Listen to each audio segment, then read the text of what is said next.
Chers téléspectateurs, bonsoir, bienvenue dans ce journal. Tout de suite les titres de l'actualité du jour. La 4e édition du Forum des stages a refermé ses portes ce vendredi à Abidjan. Des centaines de jeunes diplômés en quête d'emploi ont pris part à l'événement, ont débuté ce jeudi 3 octobre. Un point complet vous sera proposé dans la première partie de ce journal. Le Wi-Fi 6 fera bientôt son apparition dans la plupart des équipements mobiles. La technologie a déjà été expérimentée sur certaines marques et les choses devraient s'accélérer dès cette année 2020. Et pour notre dossier entrepreneuriat, nous ferons un focus dans le secteur de la vente des œufs. Comment fonctionne-t-il et comment s'organise ce business? Nous y reviendrons en fin d'édition. Merci de nous suivre jusqu'à la fin. Bienvenue donc dans cette édition. De novembre 2019 à juin 2020 se dérouleront les cours du programme Lead Campus Sustainable Leadership in Africa. Il s'agit d'une formation management bilingue mise en œuvre par HEC Paris et l'Agence française de développement AFD, l'Université Mohamed VI Polytechnique au Maroc, l'UCT GSB, la Graduate School of Business de l'Université de Cape Town en Afrique du Sud et le Fonds d'investissement investisseurs et partenaires. Ce programme tient compte des réalités du continent africain pour instruire les participants sur les composantes d'une croissance durable, inclusive et responsable en Afrique, l'évolution des fonctions entrepreneuriales clés pour mettre en cohérence les modèles économiques et les enjeux de développement durable. Ça s'adresse spécifiquement aux décideurs africains qui souhaitent mettre leur leadership au service du continent. L'édition 2019 du Forum des stages s'est clôturée ce vendredi 4 octobre 2019 à Abidjan. L'événement a mobilisé durant 2 jours des centaines de candidats à l'emploi qui ont reçu des formations pratiques visant à développer leur employabilité sur le marché. Le compte rendu avec Eudoxie Kwaku dans un reportage de Leslie Beda et Christian Hago. Ils étaient nombreux ces 3 et 4 octobre 2019 à avoir fait le déplacement au Sofitel Hôtel Ivoire d'Abidjan à l'occasion de la 4e édition du Salon des stages et de l'emploi dénommé New Power. Organisé par le cabinet de recrutement Empower dans l'optique d'offrir environ 250 stages aux jeunes et de les mettre en relation avec les entreprises, ce forum aura permis aux participants de bénéficier de plusieurs sessions de formation animées par des experts notamment sur les stratégies de réussite en matière d'insertion socio-professionnelle. Il va regarder comment vous êtes habillé, comment vous bougez, comment vous parlez, combien de temps de réponse vous mettez, est-ce que vous clignez des yeux. Il va sortir un profiling total, d'accord, pour évaluer vos émotions, un début de personnalité, etc. Donc ça va très très loin. Et ça aussi, c'est les nouvelles technologies pour répondre à votre question. Et puis vous allez avoir aussi de la créativité. Vous allez avoir des entreprises qui vont changer, et je pense que M. Traoré est certainement en plein dedans, qui vont changer leur processus de recrutement et intégrer des nouvelles méthodes, par exemple des blogs. Des contributions qui ont visiblement outillé les nombreux candidats à l'emploi sur les techniques de recherche de stage, parfois délicates à aborder au sortir de la formation académique. Vraiment, ce forum est très bienvenu parce que déjà, on n'avait pas au niveau universitaire, on n'avait pas de canalisation, on n'avait pas aussi de petites astuces pour enchérir nos CV, nos lettres de motivation. Donc, c'est vraiment un bon forum pour nous coacher de façon professionnelle pour qu'on se déploie. Je suis heureuse d'être ici, à l'Hôtel Ivoire, parce que c'est un forum qui nous permet à nous, les étudiantes, de nous frotter directement aux entreprises et nous permettre d'avoir des stages conséquents. Plusieurs entreprises étaient d'ailleurs présentes dans les stands où des rencontres B2B ont eu lieu avec les participants. Pour ces entreprises, l'organisation de ce salon se présente comme une véritable aubaine pour détecter des talents dans un contexte de transformation économique accélérée. Nous participons à ce forum de stage pour bien évidemment afficher notre entreprise, présenter notre entreprise, faire connaître notre entreprise, la Géroute. Donc, nous sommes ici pour recruter également des stagiaires, pour également présenter des offres d'emploi pour des recrutements.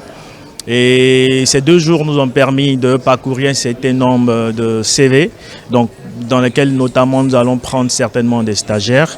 Et également, c'est probable, après entretien qu'on fixera la semaine prochaine, il est probable qu'on retienne 2 ou 3 personnes au sein de la Géroute.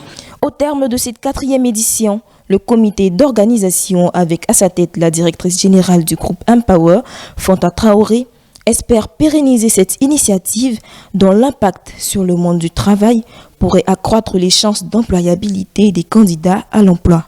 L'objectif donc aujourd'hui c'est d'organiser le forum des stages. Le forum des stages que nous avons surnommé New Power, donc qui est l'objectif principal déjà c'est de pouvoir au moins offrir 250 stages au minimum à des jeunes qui recherchent une première expérience professionnelle. De plus, pourquoi nous organisons ce forum? C'est un forum que déjà nous organisons pour pouvoir mettre en relation des entreprises effectivement qui ont des opportunités à offrir aux jeunes, parce que ce n'est pas simple parfois lorsqu'on est jeune d'aller taper à la porte des entreprises pour obtenir une première expérience. Ça c'est d'un. Deuxièmement, en tant que cabinet, nous avons le devoir d'aider la jeunesse ivoirienne. Donc nous sommes levés et nous sommes vraiment donnés comme objectif tous les ans de manière annuelle de pouvoir mettre en relation les jeunes et les entreprises et permettre ainsi aux jeunes Ivoiriens d'être davantage employables sur le marché du travail. Dans l'actualité académique en Afrique, la rentrée scolaire qui s'annonce sous de bons auspices en Somalie avec l'introduction d'un nouveau programme scolaire, le premier depuis l'éclatement de la guerre civile en 1991. Élèves et enseignants saluent cette initiative des autorités gouvernementales qui peinent pourtant à relever un système éducatif amputé par le conflit imposé par les milices Chebab. Chaque jour qui se lève est un nouveau départ pour ces élèves de Banadir en Somalie. Ils sont les premiers depuis le déclenchement de la guerre civile en 1991 à découvrir un nouveau programme scolaire. Lancé cette année par les autorités, il semble avoir déjà séduit enseignants et élèves. Les élèves s'adaptent bien au nouveau programme car il est basé sur leur religion, leur culture et leur langue. Ils le trouvent facile à comprendre. Ils apprennent bien avec ce nouveau programme. Et maintenant, ils peuvent même lire les livres eux-mêmes. Ce nouveau programme est bien meilleur que l'ancien qui était en anglais. Il est meilleur car il est dans notre langue maternelle, le somali. Un motif d'espoir pour les autorités somaliennes qui savent toutefois que le chemin reste encore long pour offrir à ces enfants un enseignement de qualité. Il y a des défis indéniables. À l'heure actuelle, il y a plus de 30 000 enseignants, mais seulement 22% d'entre eux sont qualifiés et certifiés. Vous pouvez comprendre que la qualité des élèves dépend de la qualité des enseignants. Après des années à combattre les islamistes Chebab, les autorités somaliennes se tournent donc désormais vers l'éducation pour construire l'avenir de leur jeunesse. Au chapitre de nos émissions Maison, nous vous proposons Je crée ma start-up présenté par Sherita Johanna, des conseils pratiques pour tous ceux qui souhaiteraient se lancer dans l'entrepreneuriat dans cet extrait. Alors moi je vais tout de suite vous poser une question. Oui. Dans quel état d'esprit est-ce que le porteur de projet doit s'inscrire avant de se lancer dans la réalisation de sa start-up? Eh bien, je dirais qu'un porteur de projet doit en vouloir. C'est une question de motivation. D'accord. Donc, il doit d'abord se poser la question de qu'est-ce qui me pousse à réaliser mon entreprise ou à vouloir créer une entreprise. D'accord. Si la motivation est purement, je veux dire, alimentaire, au sens où, je trouve rien à faire et j'ai faim, le risque que ce projet-là s'éteigne lorsqu'il sera satisfait, lorsqu'il sera rassasié, est grand. Si c'est par contre la volonté, le désir de se réaliser, c'est-à-dire si le porteur de projet estime que cette entreprise est une expression de son être, c'est une façon d'exister, d'accord? Alors, il cherchera chaque fois à bonifier cela. Si vous êtes quelqu'un qui n'est pas humble, quelqu'un de trop sûr de soi, c'est sûr que même quand on vous donnera de bons conseils, vous n'allez pas les suivre. Parce que Mais être sûr de soi par moment, c'est bon, c'est positif, c'est pas forcément négatif. Non, être sûr de soi, c'est une erreur. Avoir de l'assurance, c'est bon. D'accord. D'accord. Quelqu'un qui a de l'assurance, c'est quelqu'un qui suit méthodiquement une procédure. On lui dit, tu fais ça d'abord, ensuite tu fais ça. Donc lui, il n'a pas peur. Il suit le protocole, donc il s'attend naturellement à atteindre un objectif. D'accord. Quelqu'un qui est sûr de soi, il s'octroie plus de capacité ou d'aptitude qu'il en a. De sorte qu'il ne fait plus attention à ce qui pourrait être des écueils. Pour lui, non, ça va marcher, il n'y a pas de problème. Je vais prendre l'argent, je vais le faire. Ça va marcher, ça va marcher. Pourquoi ça va marcher, il ne peut pas vous l'expliquer. Mais il est convaincu que ça va marcher. Est-ce que vous voyez? Oui. Donc ça c'est une erreur. Ça c'est une erreur. Donc, je ne dirais pas qu'il y a des erreurs clés typiques. Hein. Il y en a qui ont trop d'enthousiasme. Il y en a qui sont mal encadrés, mal conseillés. Tout ça, c'est des erreurs. Mais je pense que tout part déjà même de la personnalité de l'entrepreneur. 100 millions d'euros, c'est le niveau de l'investissement que la Proparco compte injecter dans le financement du secteur privé en Côte d'Ivoire. C'est ce qu'a annoncé ce mercredi 2 octobre la directrice générale de la filiale de l'Agence française de développement en charge du développement du secteur privé lors d'un dîner de présentation du projet à Abidjan. Selon Fatoumata Sissoko-Si, la Proparco dispose d'un portefeuille de 600 millions d'euros pour l'Afrique de l'Ouest, dont la moitié sera consacrée à la Côte d'Ivoire. Autre projet en vue dans le soutien de l'Agence à la croissance des économies africaines, l'initiative Choose Africa, dont la mise en œuvre est à l'étude avec des partenaires stratégiques pour une utilisation judicieuse des 2,5 milliards d'euros destinés à financer de très petites entreprises, les PME et les startups sur le continent. Jusqu'en 2020, plus de 1,6 milliard d'appareils mobiles seront connectés au Wi-Fi 6. Le processus de certification de la toute dernière génération de Wi-Fi a été lancé le 16 septembre dernier et devrait bientôt se généraliser dans les télécoms. Selon la Wi-Fi Alliance, bientôt, à l'heure actuelle, cette technologie, jugée 4 fois plus rapide que la 5G, a déjà été expérimentée par certaines marques de téléphones mobiles comme iPhone, les Galaxy Note 10 de Samsung, le nouveau box de SFR. Selon toujours la Wi-Fi Alliance, ce sont aujourd'hui 13 milliards de produits technologiques qui utilisent le Wi-Fi. Des bras prophétiques faits de tissu doux et adaptables sur mesure, bien sûr en fonction des besoins de l'utilisateur. L'invention est de 2 entrepreneurs britanniques qui viennent de mettre sur le marché ces prothèses d'un nouveau genre, un embout multi-outils, un concept assez pratique qui est surtout très accessible financièrement.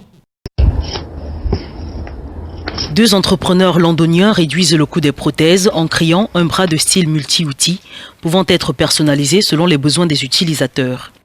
Moins de 500 € ou 622 $ américains pour le bras Meet Wearables, contre 6 000 à 12 410 $ pour le prix des prothèses traditionnelles. Nous construisons donc des prothèses qui, au lieu d'être rigides et fabriquées à l'aide de procédures sur mesure, ressemblent davantage à des vêtements et des chaussures. Ils sont confortables, faciles à installer. Vous pouvez les envoyer par la poste aux gens et grâce à leur simplicité, ils sont vraiment abordables. Le bras est en tissu doux qui peut être serré ou desserré. Il est également muni d'un clip magnétique qui peut recevoir une variété d'accessoires. Il s'agit notamment d'une brosse à dents, d'un pinceau, d'une corde à sauter et d'une brosse à cheveux. Les utilisateurs peuvent également se munir d'un stylo, d'un couteau, d'une cuillère et des baguettes. La prothèse, également conçue pour les enfants, est réajustable au fil des ans. Comme les enfants grandissent à un rythme si rapide, il faudrait les réadapter tous les 2 ou 3 mois. Donc avec notre appareil, grâce à la douille flexible et à la possibilité de desserrer les 2 attaches, vous pouvez le porter plus longtemps et avec un appareil de haute technologie doté d'un système électrique et électronique sensible, vous ne pouvez pas le porter dans la saleté, le bac à sable ou la boue. Le duo voit les avantages potentiels de leurs prothèses dans les pays en voie de développement, qui ont un taux d'amputés beaucoup plus élevé. Net et Ben ont travaillé en étroite collaboration avec Alex Lewis, une personne amputée en 2013 après avoir contracté une infection à streptocoque. Je pense juste que le concept est génial. Je pense que le produit est génial. Et pour des amputés au bras, comme je l'ai dit au Royaume-Uni, nous ne sommes pas nombreux. Mais l'impact mondial sur les enfants et les amputés est énorme et sera énorme. Les choses se compliquent dans les relations commerciales entre l'Europe et les USA. Le département américain du commerce resserre les taux autour des produits de grande consommation en provenance d'Europe. 150 catégories de produits seront surtaxées à partir du 18 octobre prochain en représailles aux subventions illégales accordées par l'Europe à l'avionneur Airbus. Entre autres produits dans la ligne de mire de Washington, les vins français, les vins espagnols et allemands, mais également des produits agroalimentaires et textiles. Le tout pour un montant global de 7,5 milliards de dollars. L'OMC a en effet autorisé les USA à enclencher la procédure de sanctions sur la base des soupçons qui pèsent sur Airbus. Identifier les facteurs de risque qui pèsent sur la croissance des pays membres et travailler à un consensus autour des questions sensibles de la souveraineté économique. Dès sa prise en fonction en tant que nouvelle directrice générale du Fonds monétaire international, la Bulgare Kristalina Georgieva a annoncé ces chantiers prioritaires qui tournent autour de la mise en place d'une politique de consensus dans la gestion des défis économiques de la planète. On l'écoute dans un élément d'Africa News. C'est effectif. L'économiste et actrice politique bulgare Kristalina Georgieva a pris ses fonctions de directrice générale du Fonds monétaire international mardi. Georgieva arrive à la tête de l'institution de Bretton Woods au moment où elle fait face à une atroce guerre commerciale entre la Chine et les États-Unis. Dans l'immédiat, le défi le plus imminent est pour nous, au sein du Fonds, de travailler à l'identification plus spécifiquement des risques pour chaque État membre, en particulier pour les pays qui sont déjà confrontés à des difficultés, et de veiller à ce qu'ils gèrent bien ces risques. Et une fois en travaillant avec les membres, ce que le Fonds nous offre, c'est cette incroyable plateforme pour nous réunir afin que les questions difficiles soient moins difficiles à surmonter lorsque nous pouvons parler les uns aux autres et établir un consensus. L'économiste de 66 ans a été directrice générale de la Banque mondiale où elle s'est forgée une réputation de championne de l'égalité des sexes. Georgieva entend mettre un terme à la guerre à laquelle les deux grandes puissances économiques se sont livrées depuis des mois. Pour notre micro-trottoir, nos reporters ont sillonné les rues d'Abobo à Abidjan pour interroger la population sur la question « Qu'est-ce que la banqueroute ?» Regardons les différents avis dans cet élément. Bon, une bonne route, c'est une cessation de paiement à un individu qui est insolvable. Bon, selon ma connaissance, quoi, la petite connaissance que j'ai, voilà, de la chose. C'est-à-dire, c'est une personne, bon, qui n'est plus en mesure de pouvoir être payée par exemple une entreprise quelconque. Lorsque cet individu n'est plus, n'est plus à mesure de pouvoir, on peut dire, réguler soit ses paiements dans différentes matières, soit différents systèmes, quoi. Une banqueroute, je crois que c'est une fuite. Une fuite. C'est-à-dire que deux groupes se rencontrent et l'autre arrive à prendre le dessus sur l'autre groupe. Donc, le groupe qui a perdu, ou bien le camp qui a perdu, s'enfuit. On dit ça la banqueroute. Non, franchement, une banqueroute, bon, je n'ai jamais entendu cette expression. Bon, je vois pas trop. Bon, relative à une banque, bon, si on se réfère peut-être à le mot la route, une banque ou peut-être une banque qui fait son chemin, quoi, peut-être une banque mobile, un truc de ce genre-là. Franchement, voici ma réponse, quoi. C'est à ça, je pense. À présent, suivant cet élément explicatif proposé par la rédaction, c'est le doc de cette édition.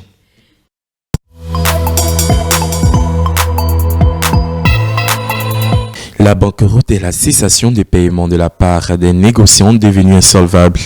À l'origine, le terme banqueroute vient de l'italien bancarotta qui signifie banc cassé, en référence aux banquiers installés sur des comptoirs qui devaient casser leurs bancs en public en cas de faillite pour signifier leur interdiction d'exercer ce métier. Aujourd'hui en France, la banqueroute est un délit pénal qui consiste pour une organisation à gérer frauduleusement ses comptes alors qu'elle-même est en état de cessation du paiement. Contrairement à la faillite qui est due aux aléas de la vie économique et peut toucher n'importe quelle société, la banqueroute résulte d'un comportement volontaire pour aggraver sa situation financière en dépit des responsabilités et des engagements qui existent envers les employés les clients, les fournisseurs, les investisseurs. Les poursuites pénales sont conditionnées à l'ouverture préalable d'un redressement judiciaire ou une liquidation judiciaire. L'état de cessation des paiements doit donc être établi avant de pouvoir engager des poursuites. Le dirigeant de société, si les faits sont caractérisés, peut donc faire l'objet d'une faillite personnelle. La faillite personnelle entraîne l'interdiction de diriger ou de contrôler une entreprise. Le tribunal compétent de commerce pour les activités commerciales et artisanales et de grande instance pour les professions libérales, activités agricoles par exemple. La faillite personnelle peut être prononcée à l'encontre de la personne physique ou morale qui n'a pas payé des dettes mises à sa charge. En effet, la faillite sera prononcée sur une faute de gestion à contribuer à une insuffisance d'actifs. Le tribunal pourra condamner l'auteur de cette faute à payer la totalité ou une partie de l'insuffisance d'actifs.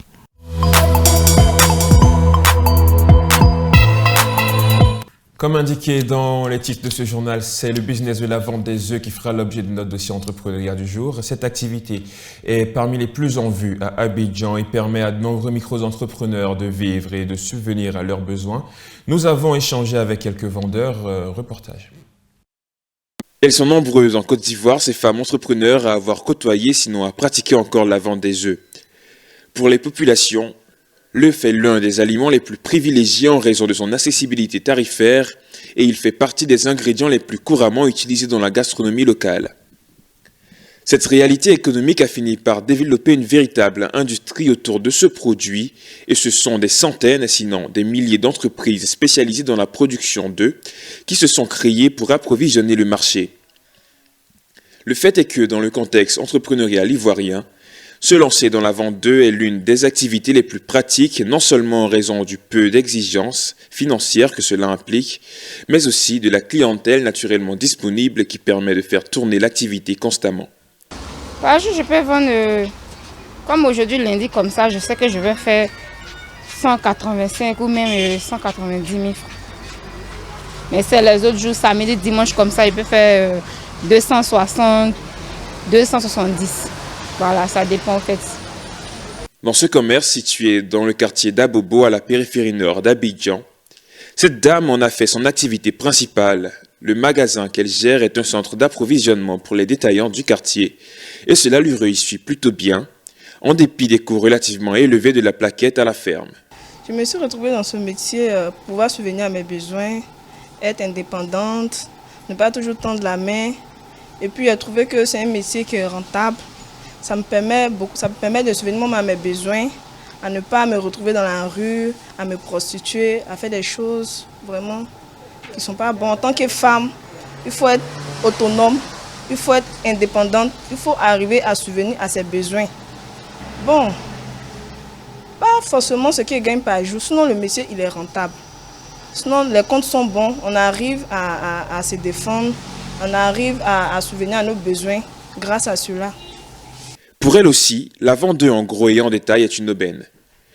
Outre le fait d'approvisionner les détaillantes du quartier, elle réalise des bénéfices assez importants en appliquant des tarifs particulièrement intéressants au détail. Un aspect des choses que les populations aiment bien, parce que dans ce centre de vente de proximité, le coût de l'œuf est accessible à toutes les bourses. Bon, pratiquement 250 plaquettes ou bien 300 les dimanches. Les week-ends surtout, 300 plaquettes. Une plaquette à 2000 francs et ce qui est gros à 2200. Cependant, le climat n'est pas toujours au beau fixe pour ces commerçantes. L'idéal pour elles est de travailler en partenariat avec des structures avicoles les plus proches, non seulement pour minimiser le facteur coût et le transport des plaquettes et réguler. Il y a ceux qui vendent les demi-grossistes, les clients aussi de pain et autres, les boutiquiers, on a même les supérettes, on approvisionne tout ce monde-là. Toujours est-il que le secteur tourne plutôt bien et il a ceci à son avantage. C'est qu'il représente un investissement à tout point de vue utile qui peut s'avérer rentable du fait du haut niveau de consommation des œufs par les populations ivoiriennes. Merci à vous, chers téléspectateurs, de nous avoir suivis. C'est la fin de cette édition. Rendez-vous dans de prochaines éditions. Jusque-là, restez connectés sur 2EF TV. Au revoir.